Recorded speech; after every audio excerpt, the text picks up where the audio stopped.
One magical day I was going to the south of France, and suddenly along comes a gentleman, sticks his suitcase in the top and sits down. And of course it was Robert. That really was the sort of beginning of a long friendship. We were on a shoot and Liz Elliot said, "Have you ever met Robert?" And I was like, "No, we haven't." And she arranged a lunch meeting, and from that moment it was a friendship that grew and grew. We had done a story in the magazine. One of the fabrics that he'd supplied had not been credited. So Robert rang me up and was incredibly cross. So I was totally shocked, being sworn at by this person I was slightly in awe of. It made me sort of like him in a funny way. It made me think, here's someone that doesn't get other people to do his dirty work. He and Piers Westonauts opened a shop on the Pimlico Road. And I think that's when I first met him. I went into the shop and just amazed by the eclecticness, really. I sort of happened upon his shop in Museum Street. He lived above, and it was just marvellous. It was a home you walked into, and there was almost everything I wanted. He was a kindred spirit, and for my father too. I remember opening the page and finding Robert's hunting lodge and thinking, that is so beautiful.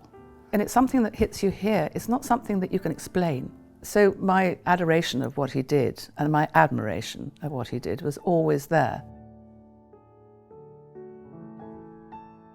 His presence in the shop, he would never be over into, he would never be selling, "Oh, you should be looking at this, what about this?" It was all done in the nicest possible tempo.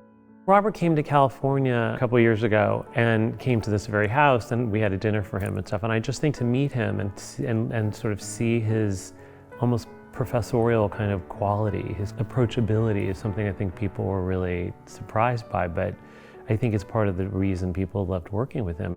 Robert's hand was in every element, down to literally on a shoot where flowers were put. He was completely engaged by things. He could work and do something kind of extraordinary in, really grand houses and whatever, down to helping somebody, a friend of his, with a tiny cottage. He wasn't in any way a kind of snob like that at all. He also had a hugely wide spectrum of interest. The Islamic world, but also the Western world. He was interested in cultures, he was interested in ceramics, he was interested in everything. He was a teacher, actually, funnily enough. And he loved explaining, and he loved talking about what he had in his cabinet of curiosity. They were all his little treasures. Some of them have been bought for tuppence, probably, but they had a story. They always had a story. When we went to see his apartment, it was a sort of mini show and tell, like my kids used to do at school, but with a grown-up Robert Kime. And there he was, really proud and emotional, and all these things meant so much to him. He was endlessly curious, I think, and that's what made him a good dealer, and that's what made him a really great decorator. Somehow Robert always managed to be there before anyone else. You see a pile of wonderful things. I want those Robert Kime on it, already with the sticker. The last object that he bought was a mirror from us. He really used to walk slowly from his shop every day. He'd stand, he'd look, he'd leave, and then he'd come back. And eventually he said, "I have to have this mirror." And they had to literally disassemble it. It took about 5 men, and they took it up the stairs, and they assembled the mirror in the tightest corner you could ever imagine, with about inches of clearance either side. And it looked magical. And that is the man. He could see that. He could see something that somebody else couldn't. I think the whole point about Robert, that you never felt the room was done. It was just full of wonderful pieces of furniture, and all the objects in the room just bonded. He was the king of atmosphere. And it could just have been with a table that, you could have got off the back of a lorry because somebody was throwing it out. But it had good lines. He was very smart about what houses needed. He really listened to the voice of a house. It came across when you met him. I mean, he sort of explained his aesthetic in a way which was very thoughtful. Robert was the doyen of the English country house. He had a passion for layered interiors. He had a passion for collections that have been built over time. When he did it, there was always just something which was just a little bit more, just something slightly less tortured, really. He got sort of English chic and intimacy all wrapped up. Everything was comfortable around you. Nothing was sort of striking a pose. You know, when you go into someone thing and say, oh, you have to look at that's what it is. With Robert, all the bits and pieces all sort of came together. So everything was comfortable when you said he really understood English comfort. He was always collecting, always.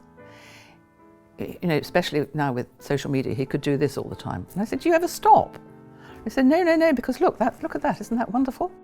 Robert would find a rug that was the holy grail of rugs. You know, I'd go and visit his apartment and you'd weep at the quality of his discoveries. His carpets were so particularly good and all his furniture was good, and the way he covered everything in his old textiles, I think his great love of textiles was extraordinary. I think of Robert very strongly as really the first person who brought things like Suzanne's into putting them on the back of sofas, putting them on tables, using textiles in a very different way that anyone had done before.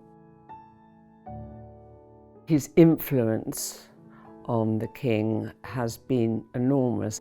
Robert introduced him to rugs, a love of rugs. Clarence House and also at Highgrove, there's, you know, rugs layered one on top of the other, which all came from Robert. He and King Charles worked together for a long time. Probably Robert was his DNA too, I think. I mean, because he must have learned a great deal from him.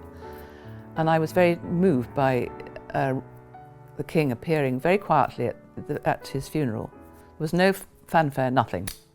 And then left very quietly. And I thought, well, that is exactly what Robert would have wanted. He always had a sort of gutsy sensibility. He used carpets that were strong and often kind of had patina or kind of worn. He put all these things together and kind of brought them, reframed them in a way that was innovative and yet so classic. It wasn't an interior designed interior. I think that was the great strength of Robert.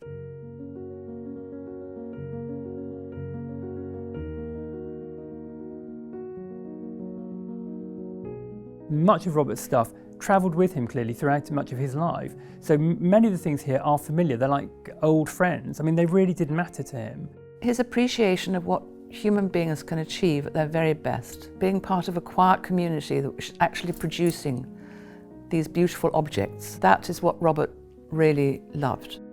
We shared the excitement of these tiny treasures that were belonging to individuals, or an artefact or something that's been discarded and picked up and put in a case and framed in a certain way as if to give it huge significant value, when the value is only in the eyes of the beholder. It's rather like looking at a picture and not knowing who the artist is, but loving that picture and buying it. It's the same with Robert. He would buy things not because he didn't buy it because he was a collector of a particular furniture maker or whatever, because he just liked the look of it and everything else. He had that way of living that wasn't necessarily confined to, you know, the way people think their life should be. He was a very, very emotional man to me. But that was very post-Helen, and that was obviously the wonderful time of his life.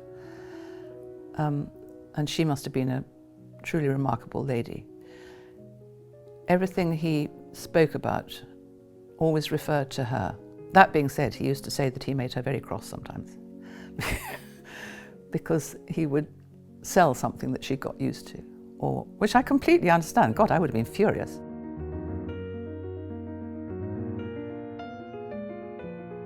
I think I'm very influenced by Robert. I've always loved textiles. I first started dealing in textiles, and I've been very influenced by the way he used them or made wonderful old cushion covers, or the way he upholstered chairs with different seats in old embroideries. Fantastic.